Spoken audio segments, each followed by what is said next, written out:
Hello my dear students, after effect के इस lecture के अंदर हम पोजीशन के बारे में पढ़ेंगे। मगर लेक्चर को स्टार्ट करने से पहले आप लोगों से रिक्वेस्ट है, चैनल को सब्सक्राइब लाजमी करें, बेल आइकन को प्रेस करना मत भूलिएगा। वीडियो अच्छी लगे तो लाइक और कमेंट लाजमी कीजिएगा। वीडियो को लास्ट तक देखें क्योंकि अगर आपने कोई भी चीज़ मिस की तो आपको समझ नहीं आएगा, तो इसलिए आपको पूरी वीडियो देखना ज़रूरी है। लेक्चर को स्टार्ट करते हैं। सबसे पहले हम क्या करेंगे कि हमने लास्ट लेक्चर के अंदर कंपोजिशन बनाई थी, फिर हमने कुछ चीज़ें पढ़ी थी आफ्टर इफेक्ट की, जो बेसिक चीज़ें थी जो ज़रूरी हैं किसी भी वीडियो को बनाने के लिए। अगर आपने वो लेक्चर नहीं देखा तो उसको लाजमी देखें। उसके बाद हमने क्या किया था कि हमने एक टेक्स्ट लिखा था और टेक्स्ट को मैंने आपको समझाया था कि उसकी लेयर्स हैं और टाइम लाइन है, वो सारी चीज़ें हमने, उम्मीद है कि आपने वो देख लिया होगा और आपको अब आइडिया भी होगा मैं आपसे क्या कह रहा हूँ। ठीक है, आज मैंने वही किया, कंपोजिशन बनाई, बैकग्राउंड कलर वाइट दिया, एक टेक्स्ट लिखा, रेड कलर दिया उसको, और आप देख रहे हैं कि उसकी लेयर भी बनी हुई है नीचे और एक टाइम लाइन में भी उसकी लेयर बन गई है। ठीक है, अब हमने करना क्या है कि हमने, क्योंकि इस लेक्चर के अंदर पोजीशन के बारे में पढ़ना है, तो पोजीशन में हम कैसे उसको यूज़ करेंगे, उसको आप यूज़ करने के लिए सबसे पहले तो आप अपनी लेयर को सिलेक्ट करेंगे, राइट क्लिक करेंगे इस लेयर के ऊपर, तो आप सिलेक्ट करेंगे और पोजीशन के लिए आप पी प्रेस करेंगे। पी प्रेस करेंगे तो आप देखें नीचे पोजीशन लिखा आ जाएगा। जैसे मैं अभी पी को दोबारा प्रेस करता हूँ तो हाइड हो गया, फिर प्रेस करता हूँ तो पी लिखा आ गया। तो आपने सबसे पहले लेयर को सिलेक्ट रखना है जिसकी आपने पोजीशन लगानी है। ठीक है, और जब आप प्री प्रेस करेंगे तो पोजीशन लिखा आ जाएगा और लेफ्ट साइड पे आपको एक क्लॉक सी बनी आएगी। इसको स्टॉप वॉच भी कहते हैं। इसको हम यूज़ करते हैं की फ्रेम लगाने के लिए। लास्ट लेक्चर में मैंने की फ्रेम की बात की थी ना, और आपसे कहा था कि आपने परेशान नहीं होना, मैं आपको समझाऊँगा, तो अभी हम समझेंगे। हम की फ्रेम लगाने के लिए यूज़ करते हैं इस क्लॉक को, और ये जो आगे वैल्यू है ये राइट और लेफ्ट के लिए, ठीक है, इसकी जो ये वाली वैल्यू है, और ये टॉप बॉटम के लिए। ठीक है, मैं कमांड जी कर देता हूँ, कंट्रोल जी या कमांड जी, वापस अपनी जगह पे लेकर आ रहा हूँ टेक्स्ट को। ठीक है, अब हम लगाते हैं की फ्रेम। की फ्रेम लगाने के लिए सबसे पहली बात तो मैंने आपको ये बताऊँ कि टाइम लाइन को मैंने 1 सेकंड का किया और आपने 1 सेकंड पे ही रखना है थ्रू आउट द कोर्स। जब भी आप वीडियो बनाएँगे 1 सेकंड में रखेंगे। ठीक है, 1 सेकंड में कर दिया। और कैसे करते हैं लास्ट लेक्चर मैंने अब तक आपको बताया हुआ है। अगर आपने वो नहीं देखा तो अभी आपको समझ नहीं आएगी। इसलिए मैं कह रहा हूँ कि स्टेप बाय स्टेप चलें, हर लेक्चर को देखें, क्योंकि हर लेक्चर में एक नई चीज़ मैं आपको बता रहा हूँ और अगर वो चीज़ आपने ना देखी तो आगे मैं यूज़ कर रहा हूँ आपको समझ नहीं आएगी। तो 1 सेकंड का डिफरेंस दिया है। मैं इस पे जो टाइम लाइन की ये जो बार है हमारे पास, ब्लू लाइन है, जिसको मैंने आपको बताया था कि इसको हम की फ्रेम के लिए यूज़ करेंगे, इसको मैं 2 सेकंड पे ले आके आता हूँ। अब एक इम्पोर्टेंट बात मैं आपको बता दूँ कि सबसे पहले हमने की फ्रेम वहाँ पे लगाना है, जहाँ पर आपने अपने ऑब्जेक्ट को एनिमेट करके लाना है। जो आपकी डेस्टिनेशन प्लेस है, जहाँ पर आके आप अपने ऑब्जेक्ट को देखना चाहते हैं एनिमेट होने के बाद, वो जगह जो है उधर आपने की फ्रेम सबसे पहले लगाना है। ठीक है, मैं ये चाहता हूँ कि 2 सेकंड के अंदर ये जो आफ्टर इफेक्ट्स लिखा हुआ है ना, ये पूरी जो हमारी फ्रेम है, ये जो व्हाइट कलर की है, इसमें से जहाँ से भी वो एनिमेट होकर आए, 2 सेकंड के बाद वो यहीं पर मुझे नज़र आना चाहिए। ठीक है, तो उसके लिए मैं क्या करूँगा कि मैं 2 सेकंड पे लेकर आऊँगा। कई बार ये जो है ना, ये ब्लू बार, ये थोड़ा मसला करती है। आप जहाँ पर इसको स्टे करवाना चाहते हैं वहाँ ये नहीं करती। तो आप शिफ्ट को होल्ड करके रख लेंगे, फिर राइट क्लिक से इसको क्लिक करके ना पकड़ेंगे इसको, मतलब राइट क्लिक है ना माउस का क्लिक, तो इसको आपने बार को यूँ पकड़ के ना आगे-पीछे कर सकते हैं। ठीक है, शिफ्ट को होल्ड करके रखेंगे तो आपकी उम्मीद है कि आप जहाँ पर इसको रखना चाह रहे हैं 2 सेकंड, 3 सेकंड या दोनों 1 सेकंड के दरमियान में कहीं रखना चाह रहे हैं, तो जहाँ पर आप रखना चाह रहे हैं वहाँ पे स्टे कर जाएगा। कई बार ये ना मतलब ड्यूरेशन को ना स्किप कर देता है और आगे पीछे मूव करता है, आपकी पोजीशन सेट नहीं होती प्रॉपर से। तो शिफ्ट को होल्ड कर लेंगे तो ये सेट हो जाएगा प्रॉपर। अब मैं 2 सेकंड पे लेकर आया हूँ और मैं कहता हूँ कि यहाँ पर 2 सेकंड पे इस पोजीशन की जो राइट, लेफ्ट और टॉप बॉटम की वैल्यू है ना, वो ये होनी चाहिए और इसको कर दो की फ्रेम। ये मैंने जब क्लॉक साइन को प्रेस किया तो आपने देखा कि वो खुद भी ब्लू हो गया वहाँ पे, और आप इस बार के नीचे देखें तो एक डॉट आ गया आपके पास। ये बेसिकली आपका की फ्रेम है कि 2 सेकंड के ऊपर आपने एक की फ्रेम लगा दिया। और उसकी पोजीशन क्या है कि जब ये इफेक्ट, ये जो बेसिकली की फ्रेम किसका लग रहा है, पोजीशन का लग रहा है, और पोजीशन किसकी है, इस टेक्स्ट की जो आपने लिखी है आफ्टर इफेक्ट्स की। और मैं जाता हूँ 0 सेकंड पे। मैंने सबसे पहले कहा कि क्या कहा था आपको कि जहाँ पर आपने उस टेक्स्ट को देखना चाहते हैं सबसे पहले की फ्रेम वहाँ पे लगाना है और फिर आपने वापस चले जाना है जहाँ से उसे लेकर आना चाहते हैं।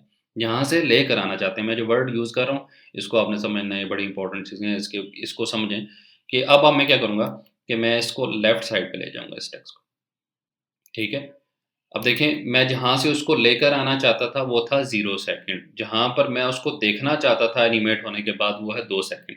अब मैं इसको 0 सेकंड पे बार को लेके जाता हूँ और यहाँ पे टाइम लाइन पे क्लिक करता हूँ और स्पेस बटन दबाता हूँ। ठीक है, जैसे ही मैं स्पेस बटन दबाता हूँ देखें वो चल कर आया है। कहाँ से, लेफ्ट साइड से चल कर आया है, दरमियान में, मिड में, और वो कितनी ड्यूरेशन उसने ली, टाइम ड्यूरेशन कितनी ली है, 0 से 2 सेकंड, 2 सेकंड के टाइम ड्यूरेशन के अंदर ये टेक्स्ट एनिमेट होकर आया, ठीक है।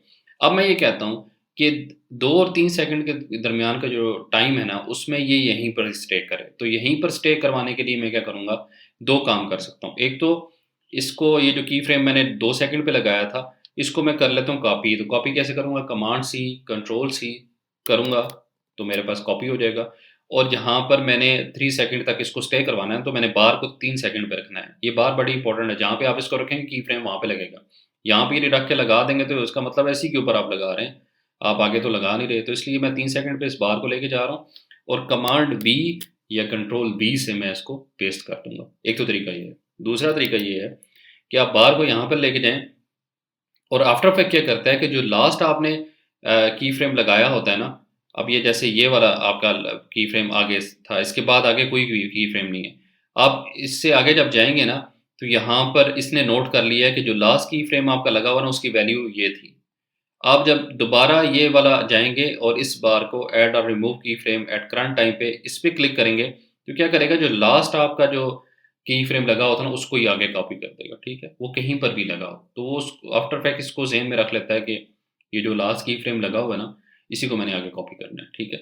ये 2 तरीके हैं आपको कॉपी करने के। अभी देखिए मैं स्पेस दबा रहा हूँ ना, तो वो आया है, 2 सेकंड पे आया है और 2 सेकंड से 3 सेकंड तक उसने वहीं स्टे किया है। अब मैं क्या कहता हूँ कि 3 सेकंड से 5 सेकंड पे जब पहुँचे ना, तो ये राइट साइड पे जो फ्रेम है उससे बाहर निकल जाए, ठीक है?